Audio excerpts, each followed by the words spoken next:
السلام علیکم ورحمۃ اللہ وبرکاتہ نحمدہ و نصلی علی رسولہ الکریم۔ عزیز بچوں، آج ہم کتاب الفقہ سے چوتھا سبق بیع پڑھنے جا رہے ہیں۔ ہم جو آپس میں خرید و فروخت کرتے ہیں، بیچتے ہیں، خریدتے ہیں، سمجھو اس کو بیع بولتے ہیں۔ بیع کی تعریف کیا ہے؟ شرع میں بیع کا معنی ہے طرفین کا، یعنی جانبین کا، جو بیچ رہا ہے، جو خرید رہا ہے، یہ دونوں جانب باہمی رضامندی، آپسی رضامندی، یعنی جو بھی دام مقرر ہو دونوں اس پہ راضی ہوں۔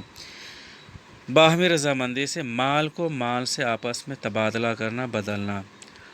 آپ نے اگر یہ مال دیا تو اس نے وہ مال دیا، آپ نے پیسہ دیا تو یہ بھی ایک مال ہے، تو اس نے سامان دیا وہ بھی ایک مال ہے۔ تو مال کو مال سے آپس میں تبادلہ کرنا، بدلنا، اس کو بیع کہتے ہیں۔ طرفین کا باہمی رضامندی سے، یعنی دونوں جو ہیں رضامند ہو، ایگری ہوں، تو اس کو بیع کہتے ہیں۔ اب بیع کے ارکان کیا ہیں؟ ایجاب و قبول ماضی کے صیغہ ہیں، یعنی ایک کہے کہ میں نے بیچا تو دوسرا کہے کہ میں نے خریدا، تو یہ ماضی کے صیغے میں سے ہو، ماضی کے جملے ہوں، ماضی کے الفاظ ہوں، تو پھر یہ بیع درست ہے۔ مثال کے طور پر مثلا بائی کہے، بیچنے والا کہے میں نے بیچا، اور خریدنے والا کہے گا میں نے خریدا۔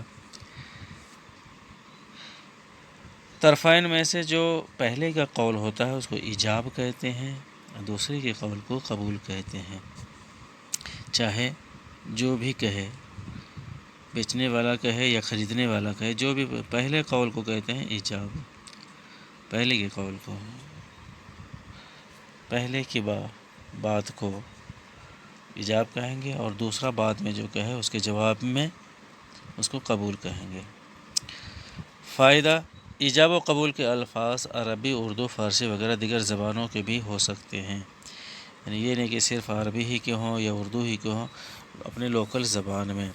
لیکن یہ یاد رکھنا ہے کہ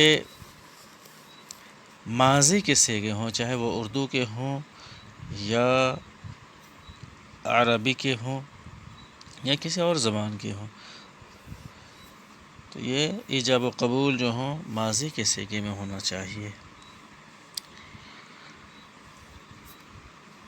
دونوں کے الفاظ ماضی کے ہوں یا دونوں حال ہوں یا ایک ماضی اور ایک حال ہو، تو اس سے بھی بیع منعقد ہو جاتی ہے، بیع ہو جاتی ہے، خرید و فروخت، یعنی دونوں کہے، جیسے پہلی مثال گزری کہ میں نے بیچا، تو یہ بیچا جو ہے یہ ماضی ہے، دوسرا کہے کہ خریدنے والا کہے کہ میں نے خریدا، یہ بھی ماضی ہے، دونوں یہ ماضی کے ہو گئے۔ یا دونوں حال کے، جیسے بیچنے والا کہ میں بیچتا ہوں، خریدنے والا کہے کہ میں خریدتا ہوں، یہ دونوں حال ہو گئے۔ یا ایک ماضی اور ایک حال ہو، جیسے بیچنے والا کہے کہ میں نے بیچا، یہ ماضی ہو گیا، اور خریدنے والا کہے کہ میں خریدتا ہوں، یہ حال ہو گیا۔ تو دونوں ماضی کے ہوں یا دونوں حال ہوں یا ایک ماضی اور ایک حال۔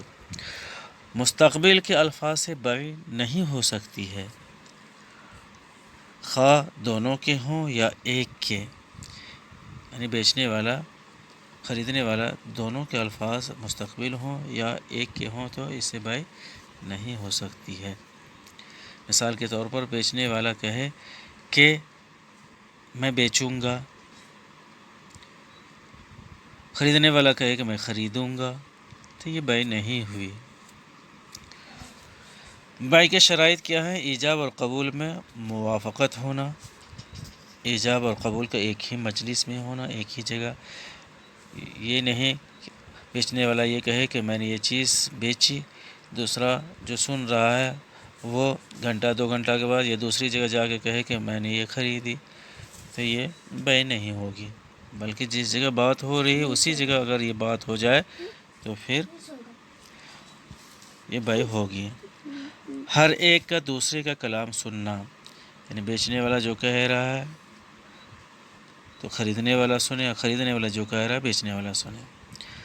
مبیع کا موجود ہونا، یعنی جس چیز کو بیچ رہے ہیں اس کو مبیع بولتے ہیں۔ مثال کے طور پر ہم بازار جاتے ہیں، آلو خریدتے ہیں، ٹماٹر خریدتے ہیں، تو ہم پوچھتے ہیں کہ ٹماٹر کس ریٹ کا ہے، تو وہ بتاتا ہے 50 روپے،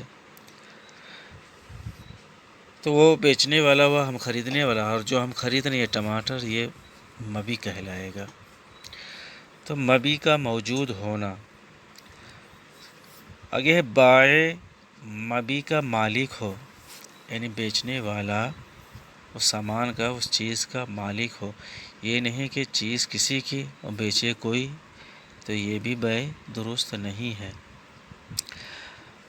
آگے ہے بائع، مبیع کا ولی ہو، مطلب کہ سامان جو ہے، چیز جو ہے، اس کا وہ ولی ہو، اس میں وہ تصرف کر سکتا ہو، کسی کی اجازت کی ضرورت نہ ہو، ولی ہو۔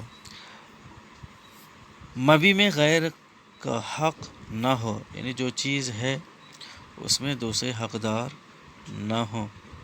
مثال کے طور پر ہم قربانی کے جانور لیتے ہیں، بڑا جانور، تو اس میں ایک دوسرے کا حق ہوتا ہے، 7 حصے اس میں ہوتے ہیں، تو ساتوں سمجھو مالک ہے، تو اب اس جانور کو کوئی فروخت نہیں کر سکتا ہے، کیونکہ اس میں دوسرے کا بھی حق ہے۔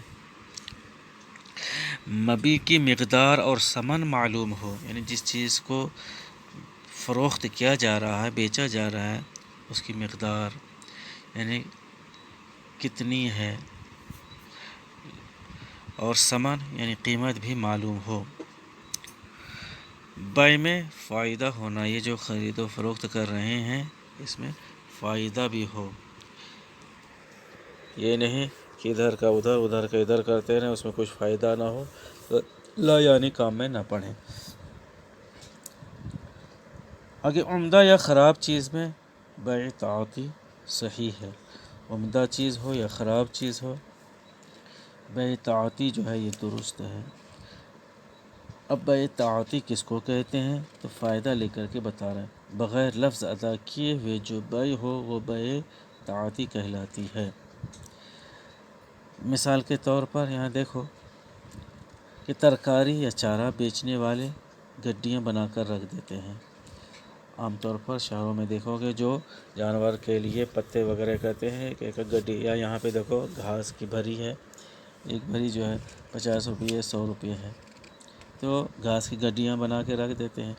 اب جس کو ضرورت ہے وہ جاتے ہیں، گڈی اٹھاتے ہیں، اور پتہ ہے کہ یہ گڈی جو ہے 50 روپے کی ملتی ہے، تو اٹھا کے لے لیتے ہیں، 50 روپے اس کو پکڑایا، گڈی اٹھایا، گھر لے کے چل دیا۔ تو الفاظ یا لفظ ادا کیے ہوئے بغیر جو بیع ہو وہ بیع تعاطی کہلاتی ہے۔ تو مثلا ترکاری یا چارہ بیچنے والے گڈیاں بنا کر رکھ دیتے ہیں اور اس کے دام متعین کر دیتے ہیں، خریدنے والا بنا کچھ بولے متعینہ قیمت بائع کو دے کر گڈی اٹھا لیتا ہے، اس قسم کی بیع کو بیع تعاطی کہتے ہیں۔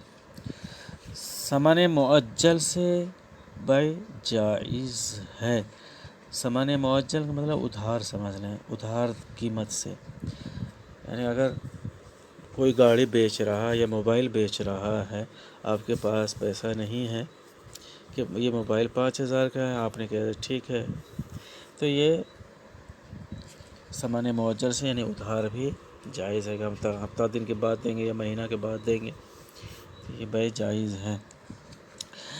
جبکہ اجل معلوم ہو، وقت معلوم ہو کہ مہینہ، ہفتہ، 10 دن، اس طرح سے وقت کو جو ہے متعین کر دیا جائے تو جائز ہے۔ اور غلہ کی بیع جائز ہے، کیل سے یا ایسے معین برتن سے جس کی مقدار معلوم نہ ہو، اور پتھر کے وزن سے بھی۔ کیل سمجھو یہ بھی ایک قسم کا برتن ہی ہے۔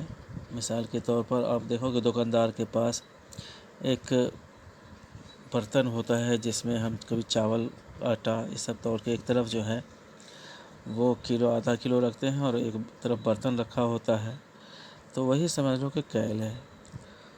وہ بھر بھر کے دے کر اس طرح سے دے دیتے ہیں، چاہے اس میں 2 کلو آئیں 2.5 کلو آئیں، اس طرح سے یہ ایک برتن، یہ کیل ہے۔ تو غلہ کی بے جو ہے کیل سے جائز ہے، یعنی مکی ہے، دان ہے، چاول ہے، یہ سب جو ہے غلہ میں آتے ہیں، تو کیل سے یہ جائز ہے۔ یہ ٹین ہے، عام طور پر اب دیکھو قلعے کے پاس بھی جو بیچتے ہیں ٹین سے اس طرح سے بیچ دیتے ہیں، تو ایک ٹین میں اندازہ ہو جاتا ہے کہ 20 کلو یا 25 کلو اس میں آتا ہے، تو یہ جائز ہے۔ یا خاص برتن کر دیا گیا ہے، جیسے مثال کے طور پر ہم دودھ لیتے ہیں تو دودھ بیچنے والے کے پاس ایک برتن ہوتا ہے، اس میں بھر کے دیتے ہیں، پتہ چل جاتا ہے کہ یہ آدھا کلو کا یا کلو کا ہے یا لیٹر کا ہے، سب پتہ چل جاتا ہے۔ یہ معین خاص برتن ہے جس سے دودھ ناپ کے دیتے ہیں۔ یا ایسے معین برتن سے جس کی مقدار معلوم نہ ہو، اور پتھر کے وزن سے بھی ہے، یعنی ایک طرف پتھر رکھ کر کے خاص پتھر رکھ دیا تو اس سے بھی غلہ کی بے جائز ہے۔ پھل کی بے اس کے ظاہر ہونے سے پہلے، مچھلی اس کے شکار سے پہلے، پرندے کی ہوا میں، شراب کی، خنزیر کی، مردار کی اور انسان کے بالوں کی بے جائز نہیں ہے۔ ان چیزوں کی بے جائز نہیں ہے۔ کوئی آم کا باغیچہ ہے یا سیب کا باغیچہ ہے، ابھی پیڑوں میں آم نہیں ہے، سیب نہیں ہے، اور کوئی اس کو فروخت کرے، بیچے کہ میں نے یہ پھل بیچا، تو یہ جائز نہیں ہے۔ اسی طریقے سے کوئی کہے کہ یہ فش پونڈ ہے، اس میں مچھلیاں ہیں، میں مچھلی فروخت کرتا ہوں، تو جب تک مچھلی کو پونڈ سے، تالاب سے نکالے نہیں تو اس سے پہلے اس مچھلی کی بے جائز نہیں۔ اسی طرح پرندے جو حلال ہیں، وہ اگر ہوا میں ہیں، جیسے کہ کبوتر ہے، ابھی یہ ہوا ہی میں اڑ رہا ہے، کہ اس کبوتر کو میں نے بیچا تو اس کی بے جائز نہیں ہے۔ شراب کی بھی بے، کیونکہ یہ نجس ہے، خنزیر یہ بھی حرام ہے، نجس ہے، مردار یہ بھی حرام ہے، تو ان چیزوں کی بے جو ہے جائز نہیں، اور انسان کے بالوں کی بے جائز نہیں ہے۔ ہاں، اس وجہ سے کہ انسان جو ہے یہ بوجہ کرامت کے اس کی بے یا اس کے بالوں کی بے جائز نہیں ہے۔ اور گوبر کی اس کے استعمال کرنے کے لیے بے کرنا جائز ہے، مثال کے طور پر کھیتوں میں ڈالنے کے لیے کہ فصل زیادہ ہوگی، مکھی زیادہ ہوگی، تو گوبر کو استعمال کر لیں گے اس طرح سے، تو اس کی بے جائز ہے۔ اور عاقدین کے لیے شرط ہے کہ وہ عاقل اور بے میں تمیز کرنے کے لائق ہوں، یعنی جو اس طریقے سے معاملہ کر رہے ہیں، خرید رہے ہیں، بیچ رہے ہیں، یہ عاقدین ہوئے، تو یہ شرط ہے کہ وہ پاگل، دیوانہ، مجنوں نہ ہو، بلکہ ذی ہوش ہو، عقل مند ہو، اور بے میں تمیز کرنے کے لائق ہو، تو وہ تمیز کر سکتے ہوں۔ الفاظ معنی دیکھیں، طرفین یعنی جانبین، بیچنے اور خریدنے والے، باہمی رضامندی، آپسی رضامندی، مبی چیز، سامان، ثمن قیمت، دام، مول، مؤجل ادھار، بیع تعاطی، بغیر لفظ ادا کیے جو بیع ہو، اس کو بیع تعاطی کہتے ہیں، عطیہ کے طور پر دینا۔ سوالات حل کیجیے، اس کا جواب دیکھیں۔ پہلا سوال ہے بیع کے شرائط اور ان کے ارکان کیا ہیں؟ تو لکھیں بیع کے شرائط: ایجاب و قبول میں موافقت ہونا، ایجاب اور قبول کا ایک ہی مجلس میں ہونا، ہر ایک کا دوسرے کا کلام سننا، مبیع کا موجود ہونا، بائع مبیع کا مالک ہو، مبیع میں غیر کا حق نہ ہو، مبیع کی مقدار و ثمن معلوم ہو، بیع میں فائدہ ہونا، اور بیع کے ارکان: ایجاب و قبول ماضی کے صیغہ ہیں،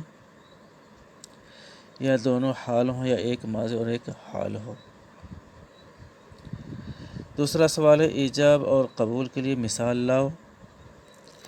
تو آپ اس طرح لکھیں، بائی کہے میں نے بیچا اور خریدنے والا کہے گا میں نے خریدا۔ تیسرا سوال ہے مبیع کے شرائط کیا ہیں؟ تو اس کا جواب لکھیں مبیع کا موجود ہونا، بائع مبیع کا مالک ہو، بائع مبیع کا ولی ہو، مبیع میں غیر کا حق نہ ہو، مبیع کی مقدار اور ثمن معلوم ہو۔ چوتھا سوال ہے کیا پھل کا بیع اس کے ظاہر ہونے سے پہلے جائز ہے؟ تو جواب لکھیں پھل کا بیع اس کے ظاہر ہونے سے پہلے جائز نہیں ہے۔